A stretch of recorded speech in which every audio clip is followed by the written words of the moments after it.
Con el líder de Hezbollah muerto, Israel continúa atacando en Líbano. El pasado viernes, las tropas israelíes bombardearon en Beirut, una zona residencial, donde también estaba el centro de operaciones de Hassan Nasrallah, el secretario general y el jefe del grupo chiita. Horas después, tanto Israel como Hezbollah confirmaron que Nasrallah estaba muerto.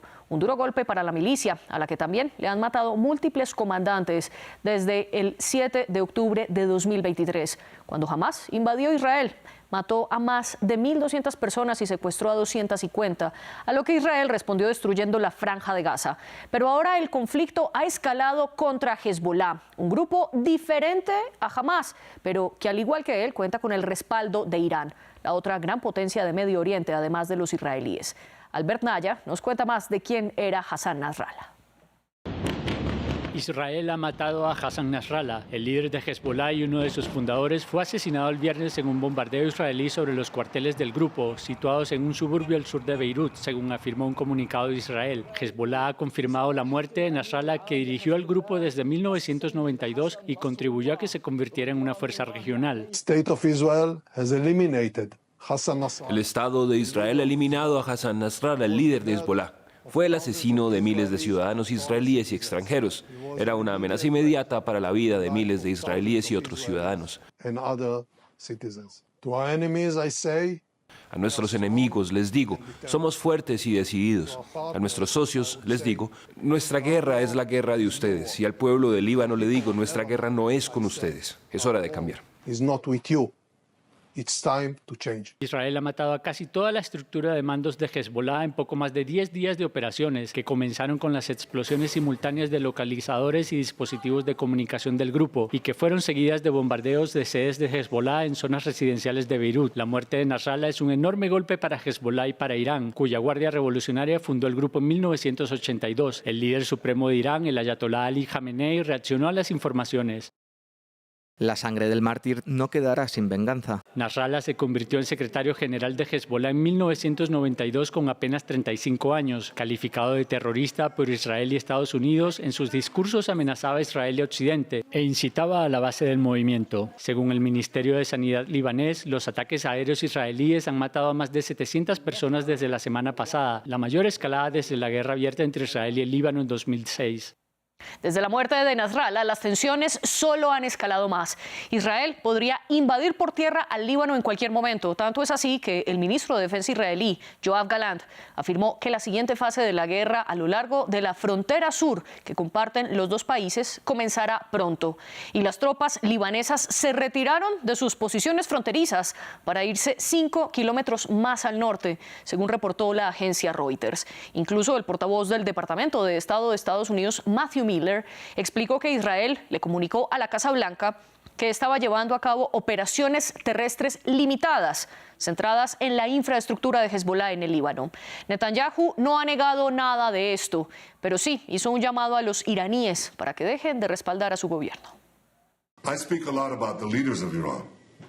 Hablo mucho de los líderes de Irán. Sin embargo, en este momento crucial quiero dirigirme a ustedes, al pueblo de Irán. Quiero hacerlo directamente, sin filtros, sin intermediarios. Todos los días ven ustedes un régimen que los subyuga, que pronuncia encendidos discursos sobre la defensa del Líbano, la defensa de Gaza. Sin embargo, cada día ese régimen hunde más a nuestra región en la oscuridad y más profundamente en la guerra. Cada día sus marionetas son eliminadas. Que se lo pregunten a Mohammed Deif, el líder militar de Hamás asesinado. Que se lo pregunten a Nasrallah, el líder de Hezbollah asesinado. No hay ningún lugar en Oriente Medio al que Israel no pueda llegar. No hay ningún lugar al que no vayamos para proteger a nuestro pueblo y a nuestro país. En cada momento que pasa, el régimen los acerca a ustedes, el noble pueblo persa, al abismo. Ante la posibilidad de una incursión terrestre en Líbano, el número 2 de Hezbollah respondió diciendo que están preparados para los enfrentamientos y agregó que pronto el grupo nombrará a un nuevo líder. Estamos preparados para cualquier escenario. Si Israel decide llevar a cabo una operación terrestre, nuestras fuerzas, las fuerzas de la resistencia, estarán listas para la confrontación terrestre. Elegiremos un secretario general del partido lo antes posible y de acuerdo con el procedimiento interno del partido, y designaremos a los nuevos dirigentes y puestos de mando.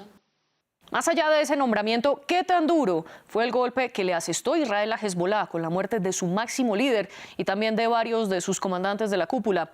¿Podría entrar Irán en una confrontación directa?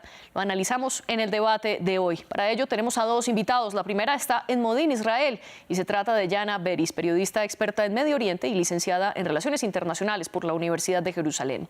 Y desde Santiago de Chile nos acompaña Manuel Ferez Gil, profesor de Medio Oriente y Cáucaso, especializado en minorías étnicas y religiosas, editor además de 8 libros académicos relacionados con esta región del mundo y también con geopolítica de la Universidad Alberto Hurtado de Chile. Bienvenidos a ustedes dos y bienvenida también a toda nuestra audiencia. Ustedes también pueden dejar sus comentarios con el hashtag #eldebatef24. Y un saludo muy especial a quienes nos están escuchando, porque también el debate de France 24 está en Apple Podcasts, Spotify, Deezer y TuneIn. Yana Beris, comienzo con usted. Bienvenida a este espacio. Comencemos por hablar un poco de qué tan duro fue ese golpe a Hezbollah. Muy serio. Te diré que a raíz del hecho que es notorio en la respuesta de los ataques con misiles, cohetes y drones explosivos de Hezbollah de los últimos días ha sido muchísimo menor que todo lo que hizo en los últimos ya casi 12 meses y también muy especialmente en las últimas semanas antes de la intensificación de la ofensiva israelí en su contra. Uno llegó a pensar, y lo he planteado a expertos, si acaso quizás Israel se habría equivocado en la evaluación acerca del poderío militar de Hezbollah. Sería que no era cierto, que tiene 150.000 misiles, que es tan poderoso, porque eso siempre se dio como hecho. Pero me lo han dicho en forma unánime varios expertos.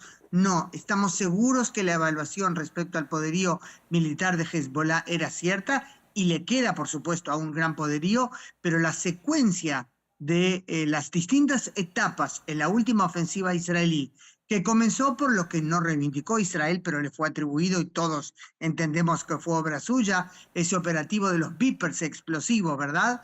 Y todo lo que vino después, los ataques a los jefes, por supuesto, la eliminación de Hassan Nasrallah, también los ataques a los blancos militares, los depósitos y escondites de misiles, fue todo hecho de una forma tan ordenada, tan exitosa desde el punto de vista operativo, que desequilibró a la operación. Hezbollah no ha desaparecido, pero sin duda en estos momentos está en caos, tiene aún capacidad de fuego, no hay en Israel, nadie lo duda, pero no es el Hezbollah que tanto se temía hace algunas semanas, aunque quizás todavía logre reorganizarse. Es difícil concebir que vuelva a ser lo que era o lo que en Israel se percibía hace 2 semanas.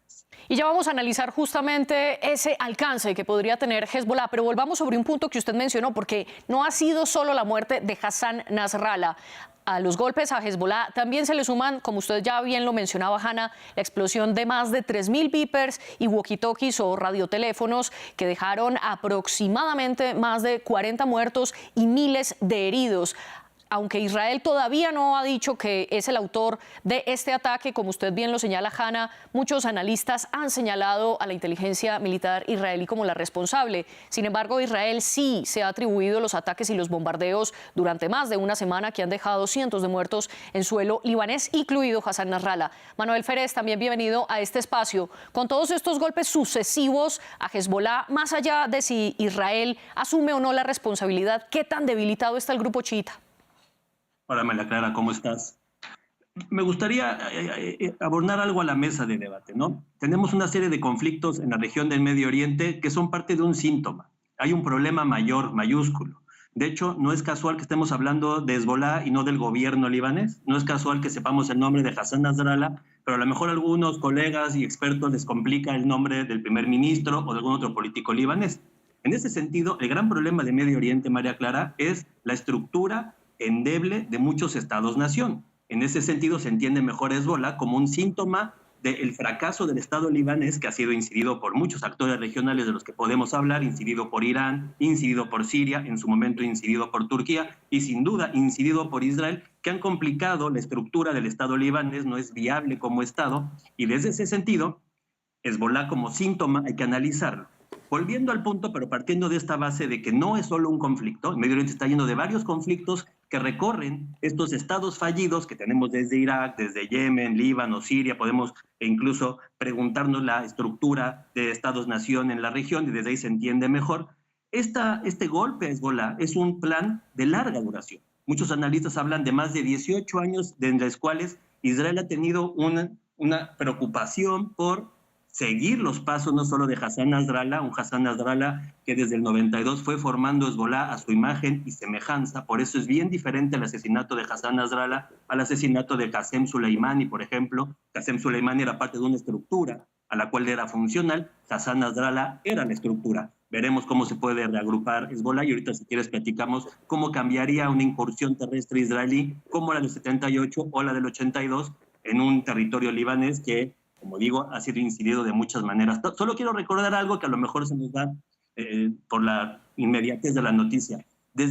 Hace mucho tiempo Israel tiene planeado una incursión en Líbano, de alguna manera, incidir en Líbano, se siente incómodo en Líbano. Recuerdo que el 30 de julio de este año Israel asesinó a Fuad Shukur.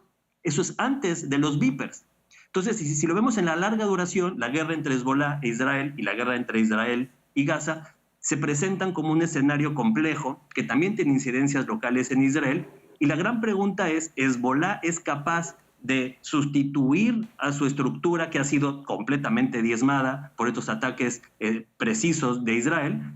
Y en ese sentido, preguntémonos, ¿por qué no estamos reflexionando sobre la viabilidad del Estado libanés, cuya debilidad estructural nos remite a un grupo terrorista como Hezbollah, que ha subsumido y ha tomado acciones estatales a lo largo del tiempo?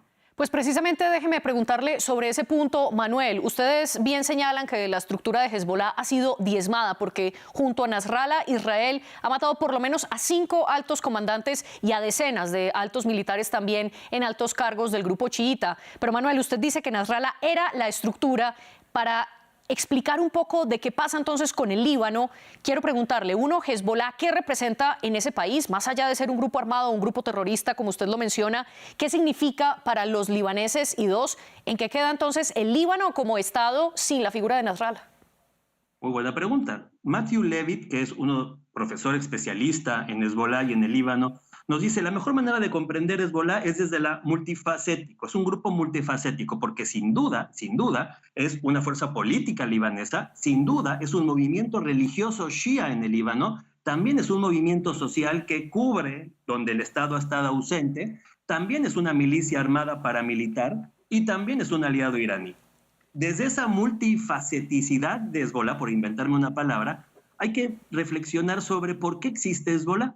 Y Hezbollah existe no solo por la mala estructura libanesa desde su creación, con una república libanesa multiconfesional en la cual los cristianos tenían ventaja, gradualmente los cristianos desaparecieron de la escena, quedaron los sunas y los shias enfrentados, los drusos, que tampoco tienen un estado, quedaron un poco flotando. Entonces, la concepción del Líbano como estado fue endeble, y como dije hace un momento, cualquiera que analice la historia del Líbano verá que es un país incidido internamente por potencias como Siria en su momento, Irán sin duda, pero también Israel, que ha invadido, probablemente esta sea la tercera, 2 veces al territorio libanés. Entonces tenemos un estado inviable, el cual encuentra en Hezbollah un sustituto del Estado. E insisto con mi puesta, yo estoy seguro que muchos colegas no saben el nombre del presidente que no hay, o primer ministro libanés, o políticos libaneses. Entonces, desde esa anormalidad del Estado, se entiende un Hezbollah que sirve más bien a funciones externas, y el propio Nasrallah en sus discursos en árabe lo decía. Líbano es parte de un gran Estado musulmán que tiene su centro de gravedad en Teherán, no en Beirut, ¿no? Y con este panorama político que usted nos plantea, más allá de esa capacidad militar o esa capacidad de la milicia, Hanna, quiero preguntarle cómo queda entonces el Líbano sin Nasrallah, y sobre todo ustedes dos en sus redes sociales respectivas publicaban también que desde Siria estaban celebrando la muerte de Nasrallah. ¿Por qué?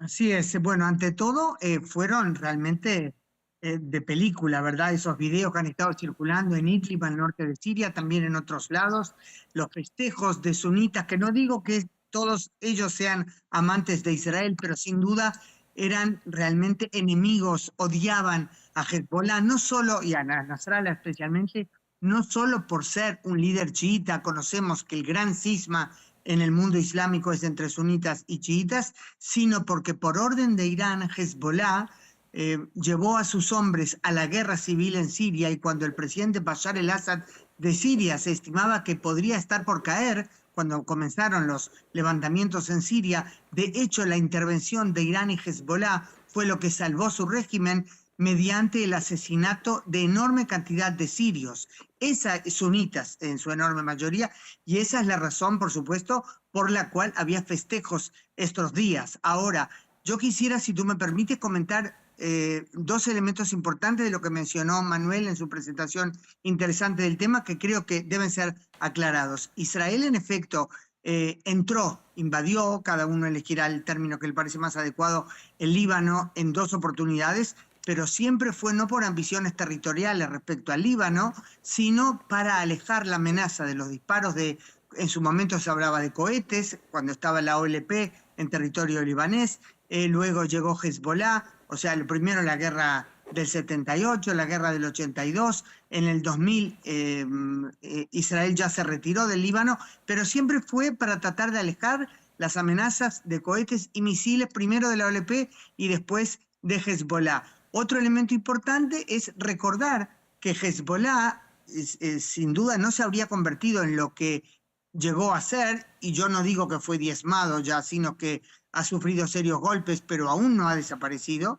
De todos modos, pudo llegar a ser, por la corrupción y el mal funcionamiento de lo que Manuel bien presentó como Estado fallido del Líbano, pero recordemos que fue una creación de Irán. Explícitamente, Irán creó a Hezbollah en 1982, y claro que desde el 2006, la guerra anterior, se convirtió en un monstruo con una infraestructura armada, por la cual era hasta ahora al menos el elemento más poderoso en Líbano, mucho más que el propio ejército del Estado libanés.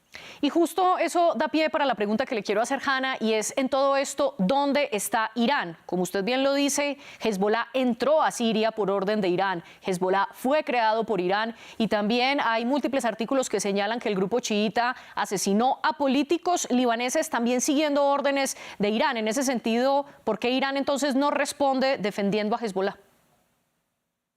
Ante todo te diré, yo antes mencionaba un poco en pasar el tema de la semántica, ¿verdad?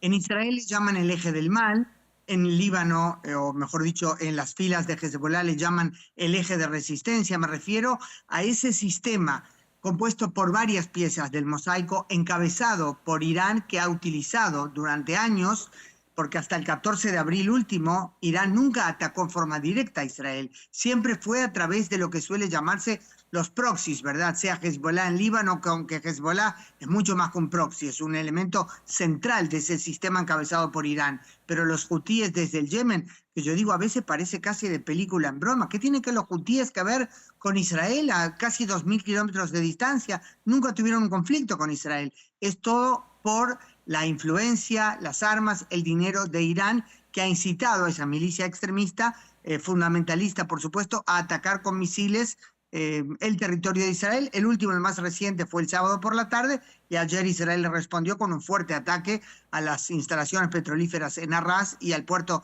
de Al-Judaida. Pues Irán es la que encabeza ese aquí llamado eje del mal, un sistema que activa a fuerzas, por supuesto fundamentalistas pro-iraníes, desde Hezbollah en Líbano hasta el Yemen, hasta los hutíes en Yemen, pasando por las milicias chiitas en Irak, también por las milicias que operan desde Siria, como aquí se le llama la cabeza de la serpiente. Todo para servir, por supuesto, al interés de la expansión de la ideología de la revolución del Ayatollah Khomeini a través de la violencia, y eso creando situaciones como lo que Manuel bien presentó, un Estado fallido en Líbano. Todos los lugares donde toca Irán se convierten en estados fallidos porque los recursos todos van a ese aprovechamiento del sistema para el terrorismo y la violencia.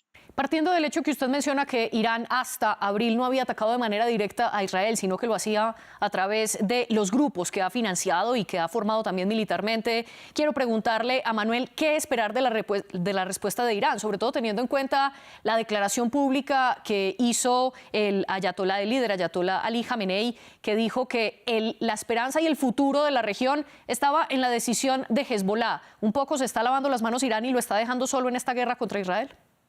Yo antes de contestar quiero corregir dos cosas que no estoy de acuerdo con Hanna. Número uno, la primera invasión de Israel en el 78 al río Litani podría ser explicada como lo explicó Hanna, pero la invasión de 1982 liderada por Ariel Sharon, que incluso engañó a la Knesset con los planes de la invasión, que llegando a Beirut no tenía solo una intención de empujar a las milicias palestinas en su momento hacia el norte. Tenía una intención de crear un nuevo orden en Líbano, colocando a sus aliados cristianos en el poder. Y se cometieron una serie de crímenes en 1982 que cualquier analista serio sabe que Israel fue parte de una invasión que se prolongó hasta el 2000, en la cual se cometieron un montón de crímenes que incluso hay reportes internos en Israel que demuestran que la invasión del 82 no tenía solo un objetivo militar, sino tenía un objetivo político de cambiar el orden del Líbano. Número dos, reducir a Hezbollah a una creación de Irán es quitarle agencia a los propios libaneses. Sin duda que Irán juega con Hezbollah su juego geopolítico, lleva mi respuesta, pero no podemos reducir a Hezbollah como una mera creación de Irán. Hezbollah es una reacción al síntoma. El síntoma es el Estado fallido libanés y cómo en la estructura libanesa los shias, que hoy componen una parte importante de la población, quedaban relegados a favor de cristianos y sunitas. Yo sí creo que en el análisis tenemos que ser más, no quiero decir serios, pero sí más profundos para entender y no quitarles agencia y a los procesos internos del Líbano, y no solo reducir a títeres de Irán que juegan como marca Teherán, y de hecho, eso va con mi respuesta. Yo creo que Hezbollah, así como en Hamas en su momento, tienen una libertad de acción bastante amplia en sus conceptos regionales, ¿no? Sin duda que Irán tiene ciertas comunicaciones, y ahí el caso de los Vipers fue clave. Sin embargo, yo sí creo que Irán hoy está confundido, en el sentido de que no sabe cómo actuar, porque aparte hay que recordar el asesinato de Haniyeh en el propio Teherán. O sea, hay una serie de mensajes que le manda Israel a Irán diciéndole, ¿cómo vas a jugar tú el juego? Irán no sé cómo vaya a jugar el juego porque predecir no es parte de mi profesión. Mi profesión es explicar. Lo que sí se demuestra es que Irán tiene ahorita una disyuntiva. Intervenir directamente para salvar la cara o salvar a Hezbollah de lo que sería una derrota contundente o aislarse del conflicto. Eso tiene un costo interno. Y quiero hacer una observación de lo que pusieron ahorita con Benjamín Netanyahu. Cuando Benjamín Netanyahu, un primer ministro muy cuestionado por muchas cosas en la historia y que además es el principal responsable de la falla de inteligencia del 7 de octubre, que tenemos que estar pensando también cómo un país que tiene un exitazo de inteligencia con Hezbollah tuvo esa falla el 7 de octubre tan terrible en Gaza. Pero bueno, aparte de eso, cuando Benjamín Netanyahu habla del pueblo persa, se está equivocando, porque ni siquiera en Irán podemos hablar de persas.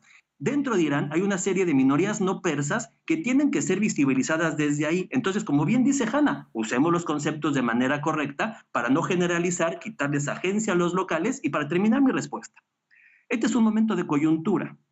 Si Israel entra por tierra al Líbano, probablemente caerá en errores como cayó en el 82. Si Israel no entra por tierra, entonces Hezbollah tendría una ventana de reordenamiento. Es una paradoja. Yo no soy experto militar, no sé si Hanna lo sea, pero como observador de las tensiones de la zona, es una paradoja interesante que veremos cómo se resuelve. Ahora, también es cierto que esta es una gran oportunidad para el gobierno libanés, el ejército libanés, de recuperar la soberanía de su país. ¿Cómo se va a empoderar al ejército libanés? ¿Cómo se va a empoderar al gobierno libanés para trascender a Hezbollah? Un Hezbollah que ha secuestrado al Líbano, eso es sin duda. Pero solo para cerrar, no reduzcamos a los actores regionales a meros peones en el tablero de ajedrez que responden a impulsos de Teherán, porque si no, no estamos entendiendo las lógicas locales de cada escenario.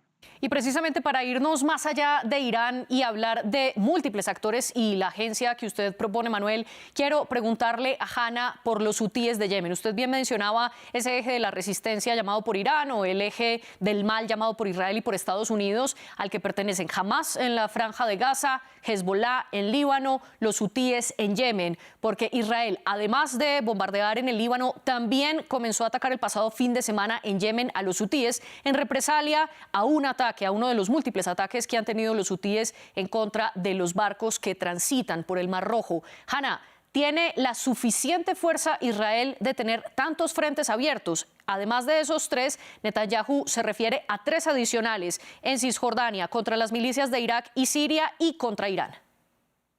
Bueno, ante todo te recordaré, si me permites, que los ataques de Israel, el primero fue hace algo más de 2 meses, a los hutíes me refiero, en Yemen, el segundo fue ayer, y el primero uno se preguntaba por qué demora tanto en responder a los hutíes. No fueron solo por los ataques a la navegación, que eso debe ser internacional, sino por el disparo de misiles desde Yemen hacia territorio israelí propiamente dicho. Tiene toda la razón, hacia una base naval israelí, de hecho. Sí, bueno, pero al territorio israelí en general no impactaron aquí, fueron interceptados en camino, pero estaban en camino a la población. Yo misma, que vivo en una ciudad en la que las alarmas no son cosa de todos los días, el sábado tuve que entrar al refugio en mi casa precisamente porque fueron sonando las alarmas que al mismo tiempo sonaron cuando mis hijos estaban con sus hijos chicos en los parques en Tel Aviv.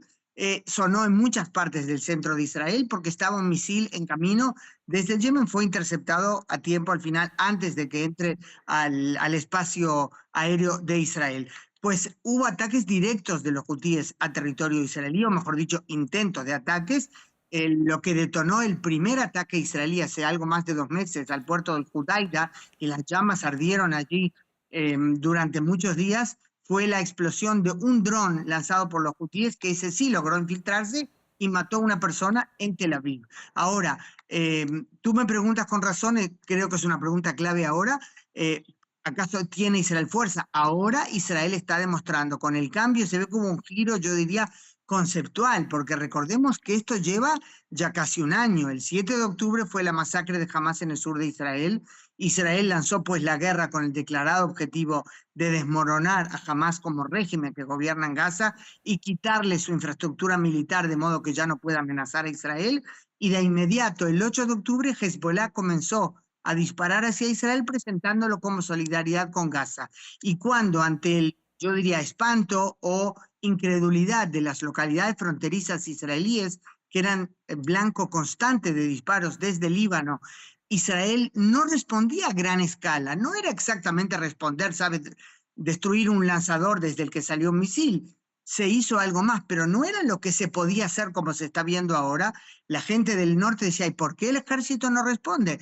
El ejército en ningún momento decía, no podemos dos frentes, pero era evidente que el mensaje era que se quería terminar el trabajo contra la organización terrorista Hamas y después abordar Hezbollah. Por diferentes consideraciones, hace 2 semanas, evidentemente, empezó finalmente esta nueva etapa de la guerra contra Hezbollah, cuando la guerra en el frente sur, en la franja de Gaza contra Hamas, ya no tiene la potencia de hace algunos meses y de hace varias semanas. Paralelamente está el enfrentarse, o mejor dicho, responder a los hutíes en Yemen, a las milicias chiitas de Irak. Allí no ha habido nada de envergadura por ahora, pero sin duda parte del lidiar con esta situación no es solo cuando Israel decide responder de modo ofensivo, sino también la alerta constante de las diferentes capas del sistema de defensa antiaérea israelí que logran interceptar esas amenazas en su enorme mayoría a tiempo. Y con todo esto que usted plantea, Manuel, ¿por qué Israel se demora tanto entonces en responderle a gran escala a Hezbollah? ¿Y qué fue lo que cambió para que su acción y su ofensiva aumentara drásticamente desde 2 semanas para acá? Y si tiene fuerza para tener 6 frentes de guerra abiertos, como lo explica el primer ministro.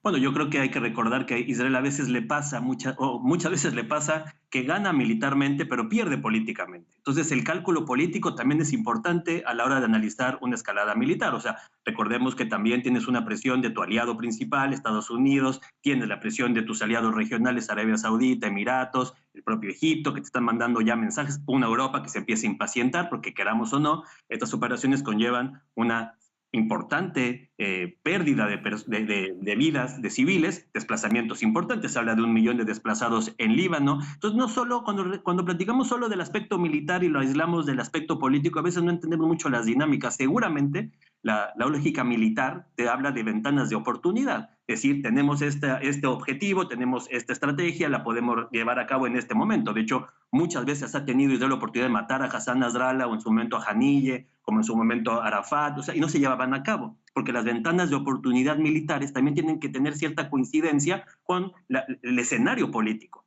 Y sí, Israel corre el riesgo de lograr sus objetivos militares, pero en el camino perder políticamente. La presión que tiene de la comunidad internacional es importante, y en el análisis honesto que uno quiera hacer, más allá de filias o fobias, también hay que reconocer que todos estos operativos conllevan un impacto muy importante en los civiles libaneses, muy importante en los civiles israelíes, muy importante en los civiles palestinos, porque no podemos seguir abstrayendo a los seres humanos que viven en el Medio Oriente. También el cálculo político debe ser importante. Netanyahu también está viendo con reojo la elección en Estados Unidos. Está viendo con reojo también, como decía, el posicionamiento de otros aliados en la región, que también es muy importante, porque parece que se nos olvida. Antes del 7 de octubre, de lo que se estaba hablando de los acuerdos de Abraham, esta normalización de relaciones entre Israel y algunos países. Ahora, esa normalización sí estaba, y lo han dejado bien claro los sauditas y otros países, a Israel diciendo, tienes que encontrar una solución al tema palestino. Y en el término de Irán, estamos hablando de fronteras.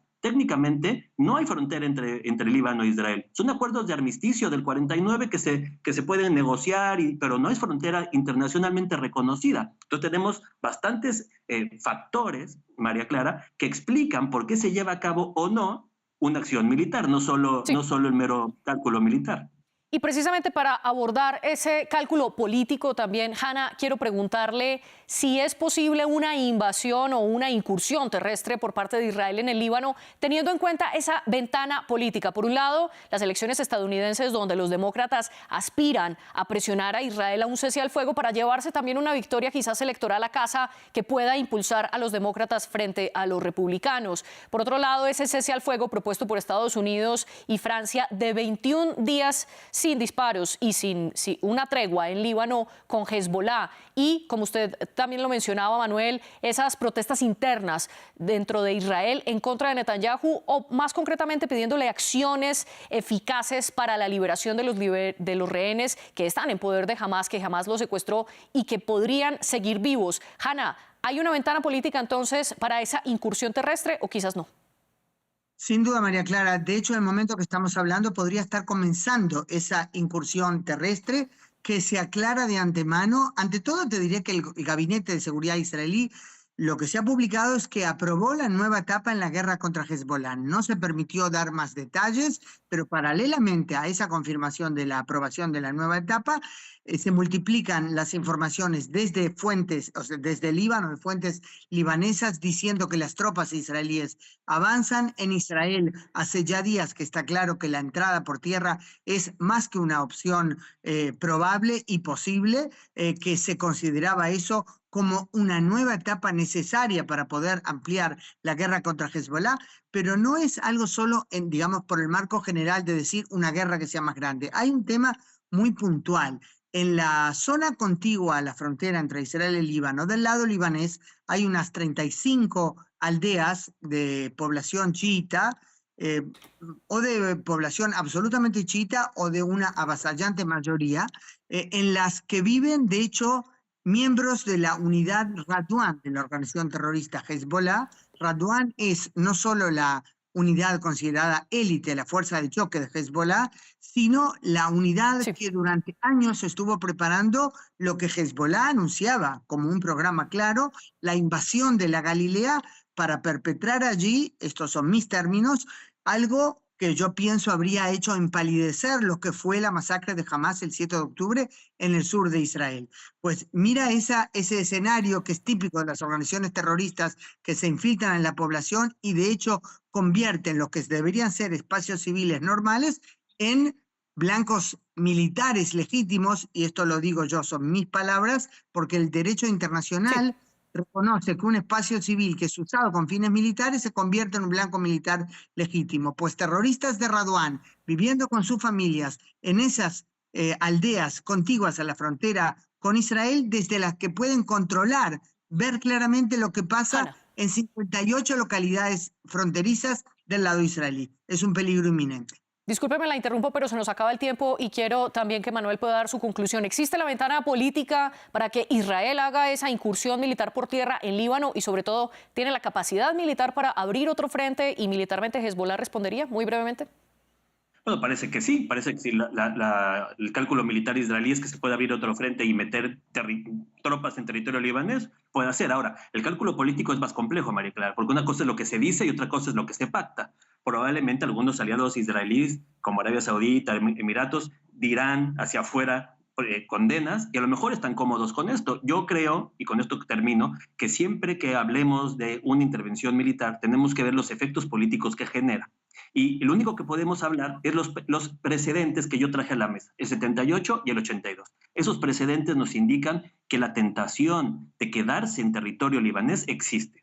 Y esa tentación de quedarse en territorio libanés es contraproducente para esa normalización de relaciones que estaba planteando Israel con su vecindario. Eso es lo que podemos nosotros hablar y quizá en próximos días la propia realidad nos pondrá cada uno en el escenario que se desarrolla. Pero sí es cierto, y con esto termino, que el costo político que está teniendo para Israel es alto. ¿Está dispuesto a pagarlo? Eso es responsabilidad del gobierno. Pero nosotros como analistas tenemos que dejarlo claro, ¿no? Y además de ese costo político está el costo civil. El Ministerio de Salud libanés habla de más de 150.000 desplazados y ACNUR, la Agencia de Refugiados de la ONU, dice que cerca de 80.000 sirios y libaneses han cruzado la frontera para refugiarse en Siria ante los bombardeos de Israel. Hanna Beris y Manuel Férez Gil, gracias por acompañarnos en el debate de France 24 y gracias también a nuestros productores Laura Garzón y José Saldaña, este último con los invitados. Ustedes vean más en france24.com.